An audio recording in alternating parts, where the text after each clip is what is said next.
Welcome back to the Grains and Grace podcast. I'm John, Hey, I'm Ryan. and we are continuing our series on the Sermon on the Mount that Jesus gave in Matthew chapter 5. And if you hear any background noise, it's my cat trying to get into the room. Oh, hey, if you ever get a chance, people love cats on the internet. If you could ever show that cat, I bet it would double our views in a heartbeat. What people don't realize is my cat's a jerk. All cats are jerks, John.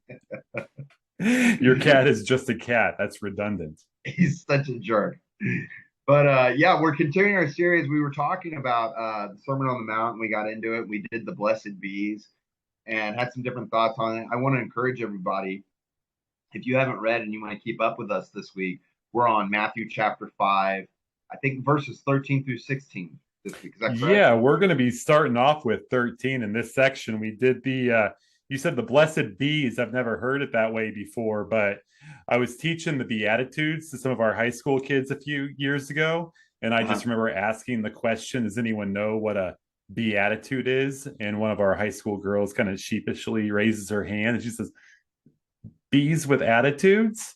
And I don't know why. At some point, that was just the funniest thing that I had ever heard. So whenever I look at beatitudes, I always think that just a bunch of cocky bees, maybe wearing sunglasses. They just got a bad attitude.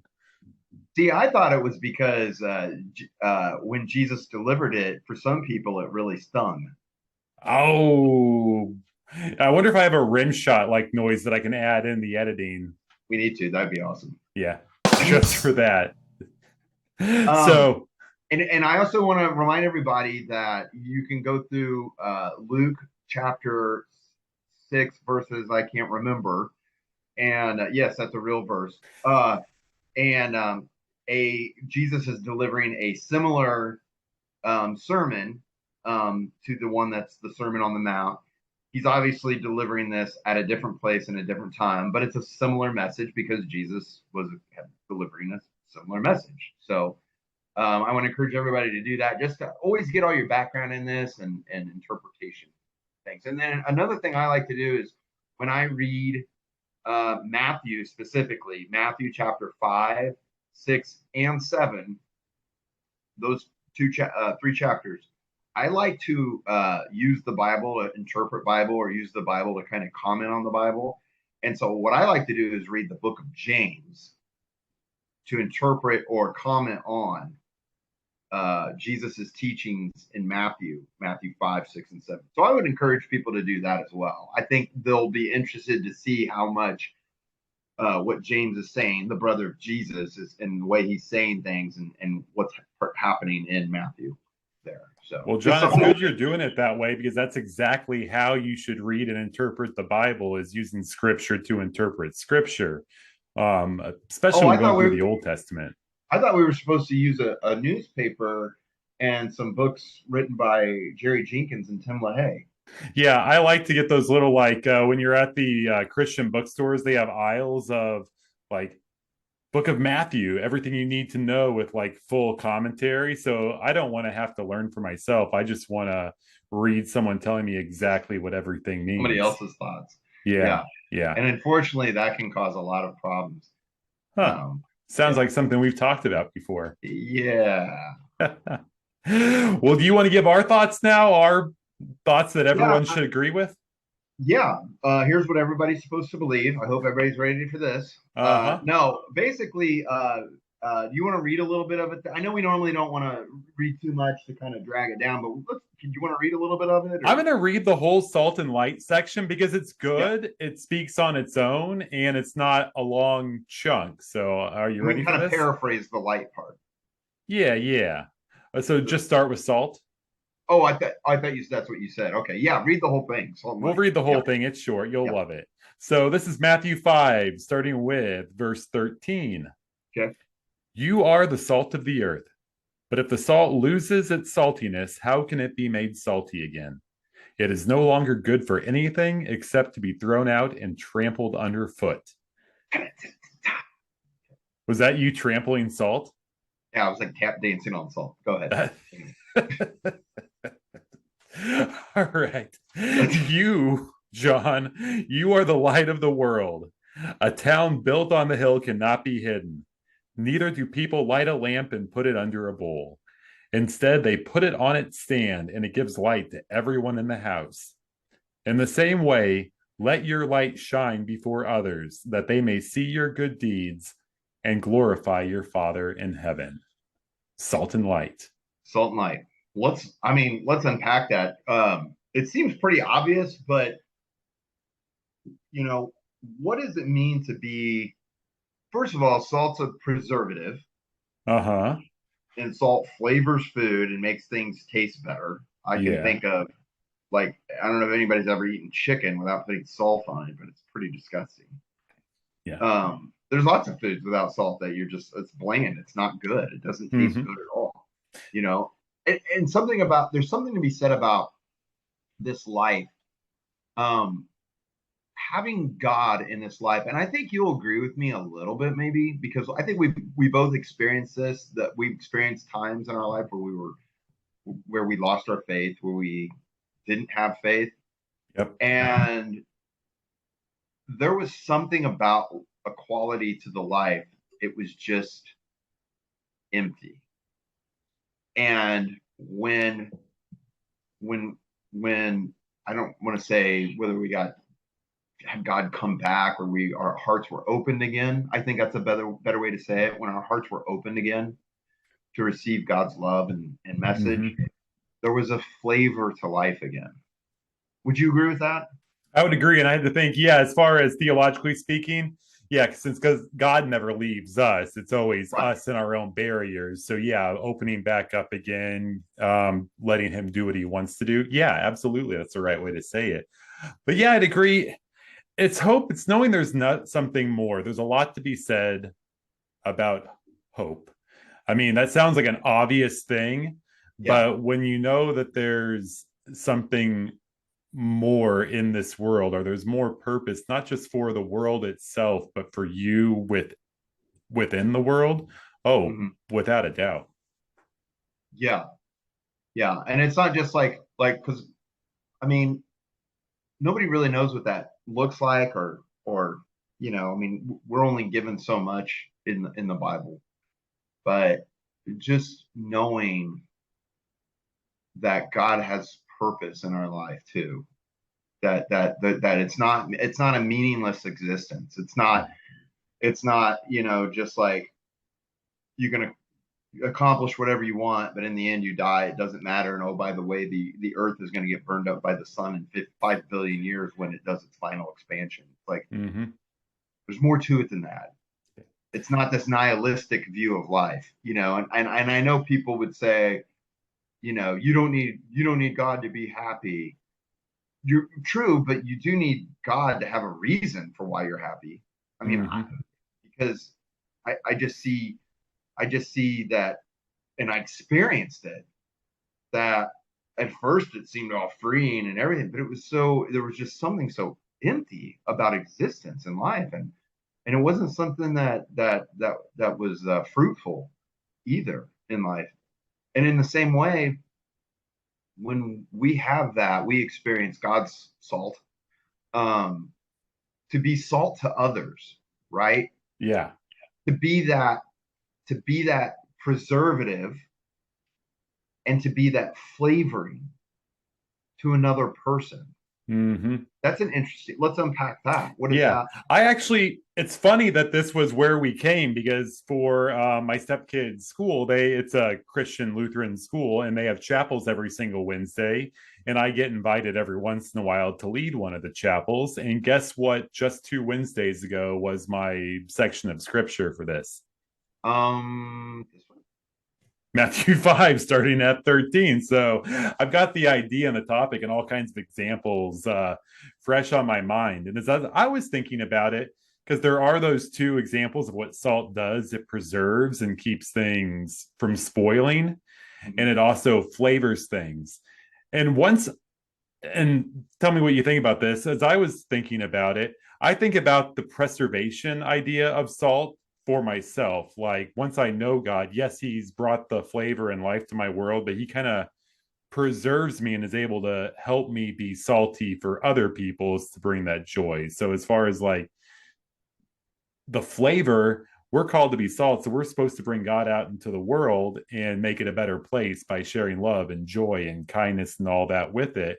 But we can't do that on our own. I am not actually the salt. All I am given is God's salt to share with other people. So he's preserving me. And the more time I spend with God preserving me, the more I can be an effective flavoring for the rest of the world and bring all that good stuff out there. Okay, so but I do want to have some. I'm going to create some contention here for a Bring some minute. contention, John. Okay, because Jesus said, "You are the salt of the earth." Uh-huh. So I get that God is our source of salt, but he's saying you are the salt of the earth. So I'm thinking of like the Dead Sea. And the Dead Sea has this, all the salt, right? And it's Uh-huh. created by I think by the Dead Sea, right? Because the waters and it creates all these salt calciums on the banks. Yeah, it's probably where they got their salt from. Yeah. And so I would see it as God's the sea that's creating the salt, but it's not something like flowing out of God and through you, and it just like all you are is a channel. But I would say you're an actual reservoir of salt. You are salt. You are salt, right? We're getting somewhere with this. I'm liking where you're going with, and I think we're going to come to an agreement. We are salt because God created us to be salt in our perfect, non-sinful form. The world's a great, delicious place. Everyone's salt. But sin is like, if we're going with this Dead Sea issue, sin is all the mud that may get like caked around it. It needs to be washed off, and dirt and sediment and pollution and all this crappy sin that's there that hinders us from being the salt that we're supposed to be. And I would say that the only reason we're salt in the first place or have any salt to give is because God made us to be salty in the first place. So anything good that we offer, Right. it's not necessarily God flowing through us. It's that the only thing that can be salty from us is that which God created in us. Right. But and I think you'll appreciate this one. To Because what I at first the way you said it, and I've heard this before, and I've thought this before too, but when Jesus is saying this, he's saying you are, right? It's like we Lutherans take serious the words when Jesus says, "This is my." We take Mm-hmm. that serious. We believe him when he Yes, we says do. that.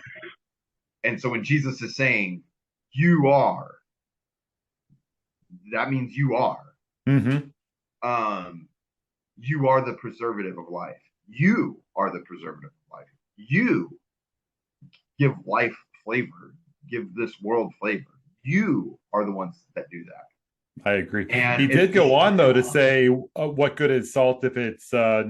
it's no longer salty?" So it gives the indication that something can happen. He's like, "You are my intended salt of the world. I've created you for the purpose of making this world a better place." But then there's that caveat that something can happen to that salt. There's something that can hinder the Yeah. salt and make it Yeah. worthless. To ask questions of a Christian would be like, you are the preservative and the thing that brings flavor to this world. And what good are you as my servant if you're not doing that? Yeah. You know? But so in construction, you have conduit that carries wire, right? And so I don't think of it as we're conduit. We're the wire. Now, the wire is connected to a power source, but we're more than just a conduit for the power. We are the wire. We are literally the power. We are an extension of the power. So God, We that's are only because God made us the conduit in yes. the first No, place. we're not the conduit. The conduit carries the power, right? Um, if we're disconnected as the wire from the main source of the house, for instance, Yeah, we're just a piece of metal if we're we're just the wire itself. We're just 12 gauge wire. We're just an empty wire. It's you know plug it up to the main power source, and you have electricity flowing through it. But you don't just in construction, you would put that wire, you would pipe it through in certain circumstances, you would pipe it through conduit, right? And but all the conduit has no power. The conduit doesn't do anything. Oh, you're It's talking about like the underground PVC that the wire is going through. yeah, like that, for instance, a PVC pipe or whatever, but it's just a pipe. It's just so I guess what I'm saying is it's not so much that God flows through us and out like we're a conduit or a PVC pipe, right? But it's that we're the wire, we are the salt, but we're from the what God has instilled in us is from this power source or from this sea that creates all this salt in the first place, right?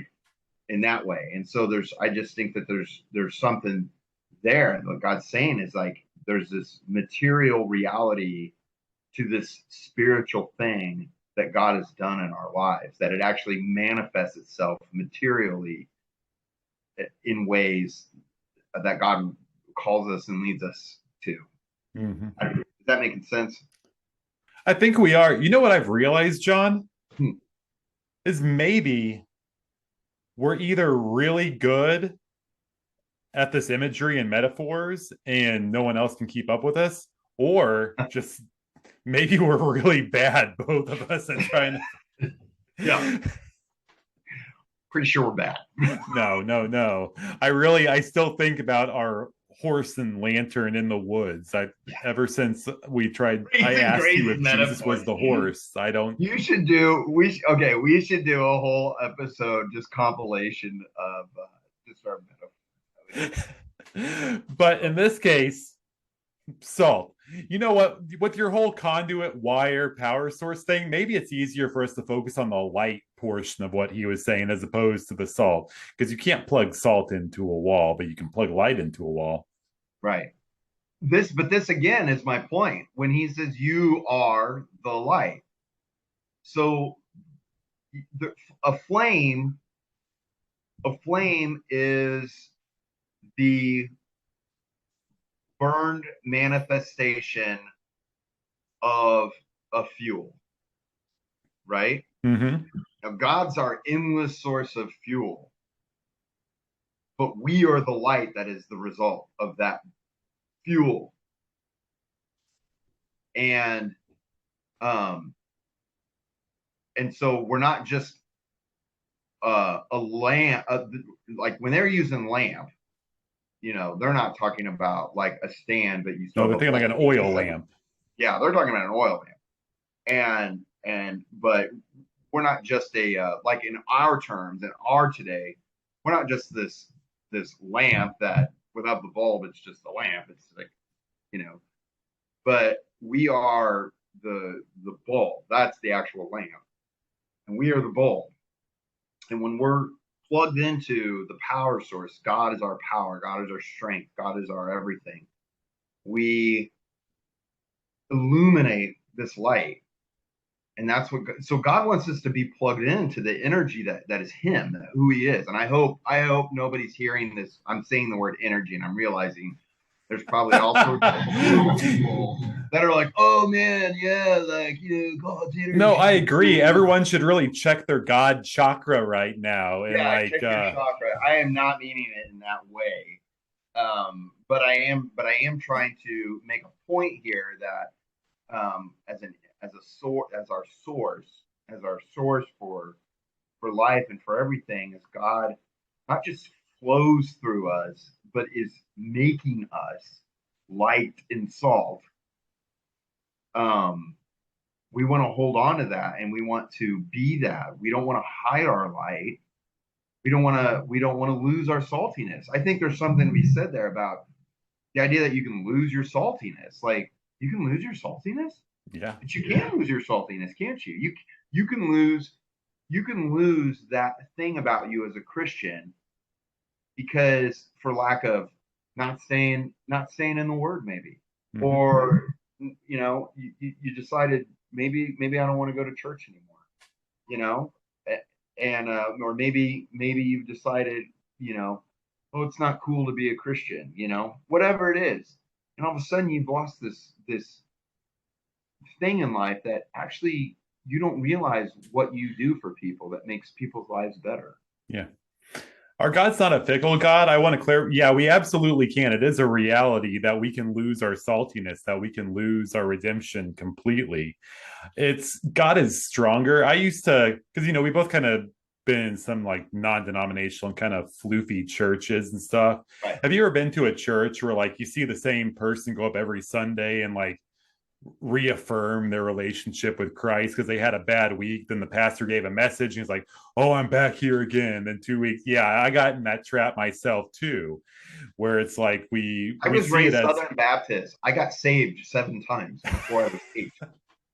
and they but you go through this roller coaster. Is people seeing that? Oh, that looks kind of cool actually. Yeah, we go through this faith roller coaster of oop, lost my faith, got it back again, lost my faith, got it back again. And that Right. makes God into such kind of a weenie of a God to where his ability to work in our lives is so fragile. Now we could go through ups and downs. There are good weeks and bad weeks. There's weeks where we're more connected and less connected, weeks where we're really on fire for God, weeks we're frustrated with God. But I get nervous when we think about this fact that it can be lost easily, like through things like our baptism. The Holy Spirit makes a promise with us, things like communion and staying in the Word. Right. But yes, on the other end too, yes, our faith can be lost. That flame can completely be lost. That salt can. But I would just, if there's someone out there listening right now and they're struggling right now, it doesn't seem like the most passionate time in your relationship with God, that doesn't mean you're not salty at all right now. It takes a lot for God. I mean, God doesn't give up, but you have to really shut a lot of doors before that opportunity happens. In our lives, if when we are going through down times, you and I, if we just said, well, that's it, pack up our bags, I guess we've completely lost it. I don't even want to think about how life would be in that situation. Well, I think it's in First Timothy. Um, Paul says that God is faithful even when we're faithless, Yep. and I think that's true. And God is always faithful, and He holds on to us and things like that. I think that that can be a whole other topic we could get Yeah. into about. I know there's a Lutheran perspective, a Calvinist perspective, etc., and that would be an interesting conversation. I don't think Jesus means here that you're losing your faith per se, but just that you're losing because salt is still, even when salt ceases to be salt, it's still salt, right? When it ceases to taste good, for instance, right? And it gets, Well, I actually don't it's know the answer to that. I don't know if salt can become, I mean, that sounds like chemistry to me, and that well, that's scares what I was me. gonna say. I mean, I think it's still the same chemical makeup, but maybe it does. I didn't think it could unless it loses We one of should its have really looked up how salt can lose its flavor before this. I didn't even think about right. that. Right. But light can be still light, but not be visible to other people if it's covered. Yeah, Right. that's why the So light's easy because we can think about that. Like we've yeah, got this light and it's shining out, but we might physically do something to cover the light, or instead of, right. And so I think that's what Jesus is saying about the salt too. So it's a similar thing. Like I don't think he's saying that this person in this situation has lost their faith per se, but what's your point? What good is it? What are you doing if you have this light that can be light to people that are blind, but you're choosing to keep it covered up so that the blind remain blind, right? What good are you then? You're just as bad as the blind themselves. The only thing you've got is you know Christ giving you mercy. yep. Shouldn't other people have this mercy too? And so I think it's just like this thing of like what kind of servant are you? You know? And by the way, I've been a horrible servant in my Christian walk. So Oh, I don't want anybody sitting here thinking like, oh, John, the things he's got. No, no, no, no. I'm bad. Like I got so many things I need to work on. But it's scriptures like these that remind me of that. And Mhm. hopefully they remind everybody else of that too. Well, it reminds me of how important what I'm doing is. If he's saying, I've got this responsibility of being light in this world, like I am God's representative. He has put me here for a reason. And if the world's going to get this salt and get this light that it so desperately needs, that's part of my responsibility is to be that. It gets you involved in what God's doing. Yeah. And it in turn does feed you. I mean, and in turn, the more light you give off, it's like the more light you give off, it's almost like the brighter the flame gets that's being fed to you. You know what I mean? Or it's like the more salt that you're being, the more flavor that you're giving in this world. That's God, the God flavor, right? Instead of I would more love to see, like salt, in the spice aisle at the God grocery salt. store, it's just He's God a salt. spice, so whatever Yeah. God's. Um, Now, the I more you got do something to that, ask because you were talking about the more that we add. Can yeah. there be too much? Because have you ever had too much salt on something and it like ruined the meal? Or have you ever been like driving at night and someone with their brights on comes the other way? Can there be too much salt and too much light? Let's look at it this way. Because yeah, I think in one space or at one place you can have too much salt and too much light. So what does that mean? Um, can you put too much salt on one steak? Definitely. Mm-hmm. But if I bring in an abundance of steaks, but I still have the same amount of salt, it's almost like I need more salt to Mm-hmm. cover all the steaks. But it can You know be what I like, mean? I'm trying to think of like So if it's not it's not it's not the it's not the it's not the amount of salt that we have that's the problem. It's the reach that's the problem. So like in this country we have so many churches that are so insulary that that the reach is not happening at all, right? And because of that, there's no salt going out. It's just all just kind of caking together in one spot and doesn't taste very good now, mm-hmm. right? Or Or it's the if same thing with the light. It's just like it's so bright in here and da da da da da. And that I guess that's what I would say to that. yeah. Or if I'm just really trying to share God's love with someone, but I'm not doing it with love, I'm being very aggressive in their face all the time. It can seem like too much salt. Yeah, if you're looking at the Yeah, time, we just got ourselves a 10-minute mark. We got totally carried away with this one, John. yeah, yeah. That was, you know what? I really enjoyed that conversation. That was fun. Yeah, absolutely. Well, aside from beating the old dead horse of salt and light, unless you got anything else, maybe we finish this one up and oh, John, we're getting into murder next time. Murder. What does Murder. that mean? I'm excited. So stay tuned for the Grains and Grace podcast. We'll be back next week and with more episodes. Check us out on YouTube. Check out our podcast. Check us out everywhere. Patreon. Patreon. Donate as little as $1 a month if you like. We love your contributions. Remember to like us, to follow us, to comment on us, to subscribe to us. Whatever media you're on right now, do the things you need to do to be a part of our community and just tell everybody about us. We want to have this conversation with everybody. It's a fun Yeah. conversation. And the biggest way, if you like it, share it with someone. Yes, for all the algorithms and math, but the best way you can do it is just share an episode with someone directly. Because much like our faith and sharing things one on one, people will accept it more. People will understand, hey, I like this guy or gal. I'm going to watch what she sent me or he sent me. So Yeah. share. Share. Grains and Grace podcast. Bye.